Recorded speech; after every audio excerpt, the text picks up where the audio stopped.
Hey everyone, Chelsea here from So Simple Home. We've got another great and easy project for you today. This one's awesome because it is for your kitchen and it is a nice sustainable project. So if you're looking for ways to save money in the kitchen as well as alter your footprint, this is a good project for you. So today we are making unpaper towels, if you will, or fabric paper towels. So I already have a few here, just kind of to show you, but the idea behind these is instead of having paper towels that you use in your kitchen constantly, you have some paper towels made from fabric that are reusable, so you can pull them off as, you know, you can use them all in one day and wash them up and have them ready for the next day. So let me kind of show you here. So this is kind of a paper towel roll, and you'd roll them up. This is just one option if you don't want to roll them. Some people don't like to do that. Just kind of roll them all up on your paper towel roll, and then you hang this up, and you can just take them off one at a time as you need them. The other option is you can just have like a little basket in your kitchen where these are, or a drawer in your kitchen, and then you just grab them as you need them. You can fold them up, whatever you want. Now for this project, the fabric that we're actually using is flannel. Flannel has a little bit of a pile. That means there's some texture to it that helps the paper towels stay together if you are going to roll them. It's also really nice because it will hold a lot more moisture. It will pick up debris. So, you know, this is a good option. Now, if you don't want to use, I'm using 2 layers here of flannel. Excuse me. I have 2 layers of the flannel that I'm using for this project. If you don't want to use 2 layers of flannel, you could do 1 layer of flannel and then 1 layer of terry cloth, which is what towels and wash racks are made of. And that would have a little bit more surface for picking up lots of moisture and debris. So if you have lots of spills and you have lots of things that you would use your paper towels for that way, that's an option. So one thing to think about with this project is how you use your paper towels. So if you are a person who uses your paper towels in the microwave and you like to heat up food with a paper towel over the top, or let's say you're going to do a baked potato and you wrap it in a moist paper towel and put it in the microwave, you want to be very careful with the materials that you use if you're going to use them in the microwave, because they can melt or catch fire if they are not 100% cotton. So you want to check what the fibers in your flannel are. If they're not 100% cotton, which a lot of the time they are, you don't want to use that flannel if you're using it in the microwave.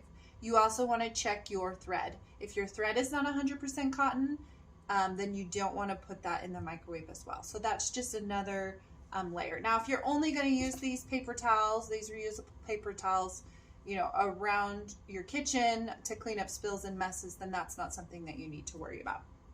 But if you're putting in the microwave, make sure that you check the fabric content. You only want cottons, no polyesters, no manufactured fibers at all. All right, so let's start. I have already cut my sample out. Now the size that I'm doing today is 9.5 by about 8 inches. You could do 9.5 by 9, you could do 10 by 10. You could decide how big or small. I have seen some people do even smaller, do 8 by 8 squares. I'm just doing 9.5 because the excuse me, the way that the fabric comes out on the bolt when I'm doing the math and after I've washed everything and it's shrunk up. So I already washed my fabric because I knew it would shrink. So the way it's all kind of divided, I wanted to get the most paper towels out of my material, and so this is going to provide me with the most. Also, if you're rolling it onto your toilet paper roll, or your paper towel roll, I guess is really what it is, as it gets fatter, it gets harder for those to all stay together. So the longer or bigger they are, the more fabric there is to wrap around the tube. So that's just something to think about as well. But I would suggest maybe cutting a couple of different sizes and using them for a week or two, and then saying, hey, I like this size best. This size doesn't work for me, and see what works. So like I said, mine is 9.5 by 8 today, but you could decide what works best for you. So what we're going to do is I have 2 layers of my flannel, right sides together. I could do flannel and then I could do terry cloth on this side. You wouldn't even have to buy brand new terry cloth. If you have some old hand towels or old wash rags, you could use those as your opposite side to your flannel. Again, kind of saving or reusing and recycling some of the material. So what we're going to do is we have these 2 pieces, cut the same, right sides together. If you need to, you can pin them so that they don't move, but we do want to have about a 2 to 3 inch opening on one of the sides. So that's going to be this side. So I am going to start here, stitch all the way around, and end here, leaving this open. So I'm just going to put it in my machine. I'm going to forward and back stitch, go to my corner here, put my needle down, turn my material, stitch to the other corner. I'm using a 1/4 inch seam allowance today, so my fabric is right at the edge of my presser foot.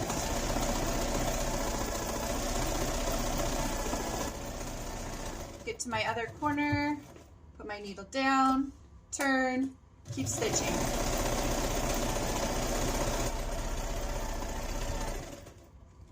And last one, turn. I'm going to leave this gap here, so I'm going to stitch to about right there, forward and back, and pull it off my machine here. So that's kind of what it looks like to start with. Then I'm going to take my scissors and I'm going to clip my 4 corners. I'm going to clip as close to the thread as I can get without going through those. So that will make real nice, sharp, boxed out corners. And at this point, you can take it to your iron and press those threads in. It's always a good idea to press those. And now we're going to turn it. Now the first thing I'm going to do is I put my fingers in and I pop my corners in, try and get the sharpest corners I can. And you can also use like a wooden dowel, a pin, the other side of a tool that you might have in your sewing room to help get those corners nice and sharp. And then we're going to turn it right side out through that opening that we left. So you can go in there with your little tool and pop those corners even more sharp. Whoop!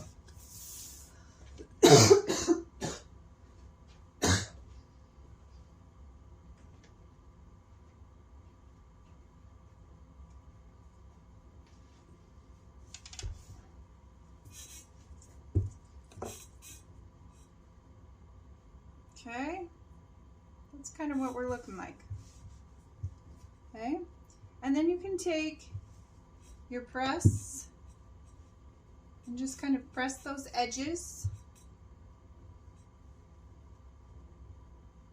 so that they're flat. Press this opening so that the raw edges are in the inside. Just kind of make everything look uniform here. That's kind of where we're at. And then we're going to sew this close. Now the best thing that you can do with something like this, we're going to top stitch it around the edges, but we're also going to put an X through it. See how it's on both sides there?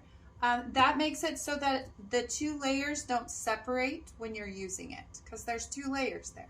I can't really separate this when they're sewn together. I can do it a little bit, but they're not going to shift.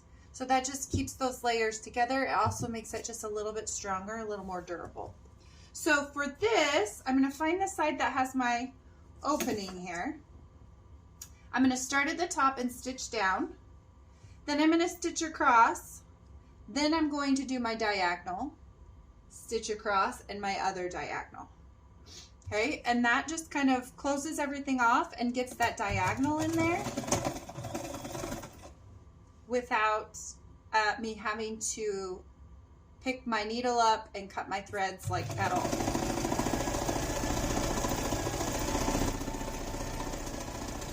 So I'm to my first corner, I'll put my needle down.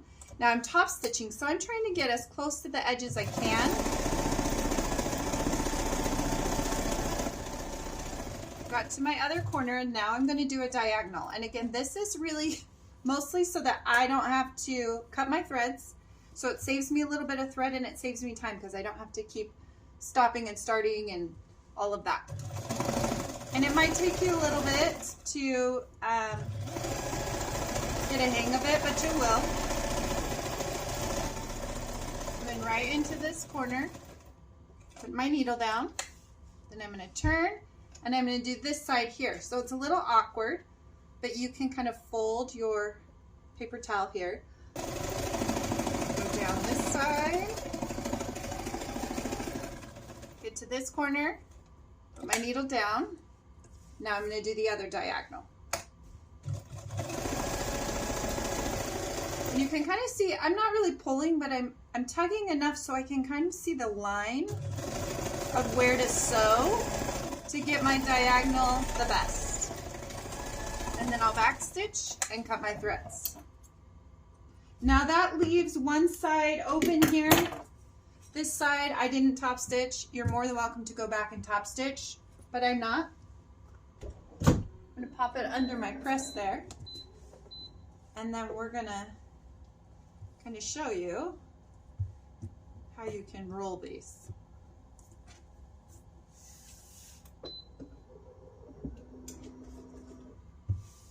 So that's kind of what it looks like. I think it looks pretty good. So we're just kind of topping these together. And then you can we're just popping all these together. And I start at one side and I'm just gonna roll. So that's where I'm at.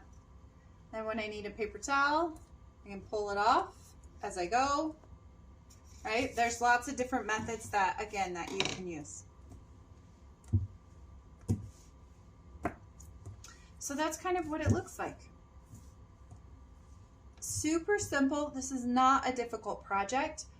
It can be time consuming depending on how many paper towels that you want to make, or fabric towels, I guess you would say. And again, you can roll them onto your paper towel tube here.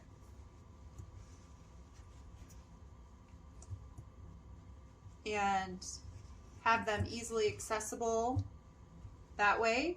I have seen people put like little snaps on them so that they'll stay on the roll a little bit better when you roll it all up. But no hands. It's going to stay on there because the fleece or the flannel is grippy. So if you have like a top standing, here, let's try this. I don't think this is long enough, but if you have like a top standing roll, right, you can kind of roll them that way. If you don't, that's fine too. You can kind of experiment with placing all of them together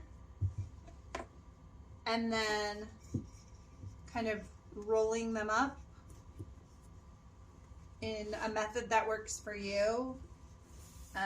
So, I mean, there's lots of choices and there's lots of different people who sell these. So you can kind of go and see how they do some of that as well. But it's just a great project, makes a great gift for someone if they're looking to be a little bit more eco-friendly in their own kitchens. But that's how you make an Unpaper towel. Now, some people don't want 2-ply. They're like, a single ply is all I need. I don't need more than that. You could definitely do that as well. You could take one layer of material, and if you have a serger, you can serge all your edges, and that will finish it off, and then you could put your X through the middle just so it keeps its shape. If you don't have a serger, you could use pinking shears and pink all your edges and then put your X in the middle, again just to help it have a little bit more stability and keep its shape a little bit longer. I find that a single ply just doesn't last quite as long for me, and so I like using the 2-ply, and again, it's just a little bit more absorbent. So that's how you make Unpaper towels.